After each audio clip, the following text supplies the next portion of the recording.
Bonjour et bienvenue dans cette nouvelle vidéo de latin. Aujourd'hui, on va s'intéresser à l'impératif présent. Alors tout d'abord, comment forme-t-on l'impératif présent? Eh bien, pour la première, deuxième et quatrième conjugaison, c'est-à-dire les conjugaisons qui se terminent en voyelle, on prend simplement le radical du présent, suivi des désinences personnelles propres à ce temps. Pour la troisième conjugaison et la conjugaison mixte, les conjugaisons qu'on dit consonantiques, dont le radical se termine en consonne, on prend le radical du présent, on ajoute un suffixe et ou i selon la personne, suivi des désinences personnelles qui sont propres à ce temps. Concernant les désinences de l'impératif présent, on va voir qu'elles sont peu nombreuses puisque l'impératif présent ne se conjugue qu'à la deuxième personne du singulier et à la deuxième du pluriel. À la voix active, on a une absence de désinence pour la deuxième du singulier et on a la désinence t pour la deuxième du pluriel. En ce qui concerne la voix passive, on a la désinence ré pour la deuxième du singulier et la désinence mini pour la deuxième du pluriel. Je vous remets la liste des verbes modèles qu'on utilise dans toutes les vidéos et qui nous servent encore aujourd'hui. On commence tout de suite avec les verbes réguliers et on commence avec la première conjugaison et le modèle amo, amas, amare, amawi, amatum, aimer. On obtient le radical ama et on conjugue donc à la voix active deuxième du singulier ama, deuxième du pluriel amate. À la voix passive, deuxième du singulier amare, deuxième du pluriel amamini. Pour la deuxième conjugaison, on s'appuie toujours sur le verbe abeo, abes, abere, abui, habitum, avoir, et on a le radical ab. Pour la voix active, au singulier ab, au pluriel abt. Pour la voix passive, au singulier abere, au pluriel abemini. Pour la troisième conjugaison, on s'appuie sur le verbe lego, legis, legere, legilectum, lire, et on obtient le radical du présent en leg. Je vous rappelle qu'il faut ajouter un et ou un i selon la personne. Au singulier, on mettra un et, au pluriel, on mettra un i. Ce qui nous donne à la voix active, au singulier légué, au pluriel légité. Et à la voix passive, au singulier legere, au pluriel legimini. Pour la quatrième conjugaison, on s'appuie toujours sur le verbe audio, audis, audire, audivi, auditum, écouter, entendre, qui a pour radical du présent audi.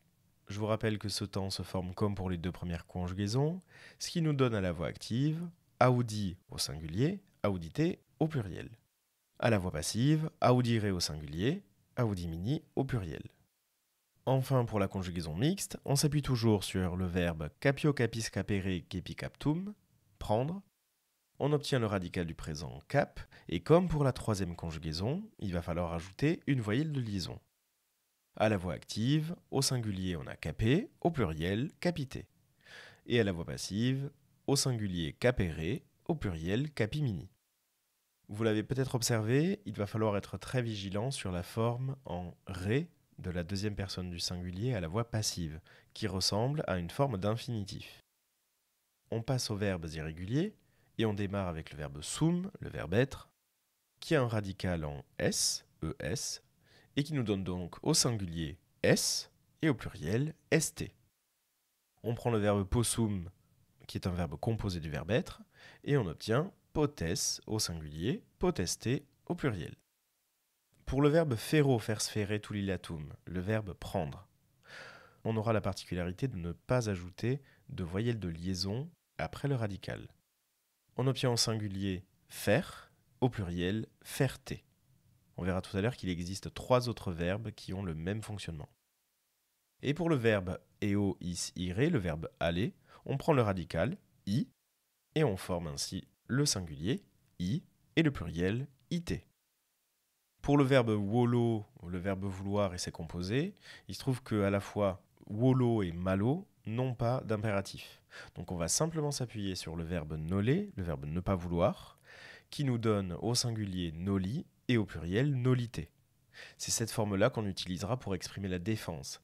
C'est-à-dire qu'on met cette forme-là devant un infinitif pour empêcher quelqu'un de faire l'action. En bref, ce qu'il faut retenir de l'impératif présent, on l'obtient en utilisant le radical du présent seul à la deuxième personne du singulier, pour les conjugaisons en voyelles, la première, la deuxième et la quatrième, radical auquel on ajoute une désinence propre pour former les autres personnes. Pour la troisième conjugaison et la conjugaison mixte, on ajoute au radical du présent une voyelle de liaison, et au singulier, i au pluriel. suivi de la désinence quand il y en a une. Les désinences à la voix active sont au singulier absence de désinence, au pluriel t. À la voix passive, au singulier ré, au pluriel mini. Et enfin, je vous parlais des verbes irréguliers à la deuxième du singulier. En plus de faire, on a dic, douc et fac. Dic qui vient du verbe dico, dicis, dicere, dire. Douc qui vient du verbe douco, doucis, doucere, conduire. Et fac qui vient du verbe facio, facis, facere, faire. Voilà, j'espère que vous avez tout compris sur l'impératif présent. On se retrouve bientôt pour une nouvelle vidéo.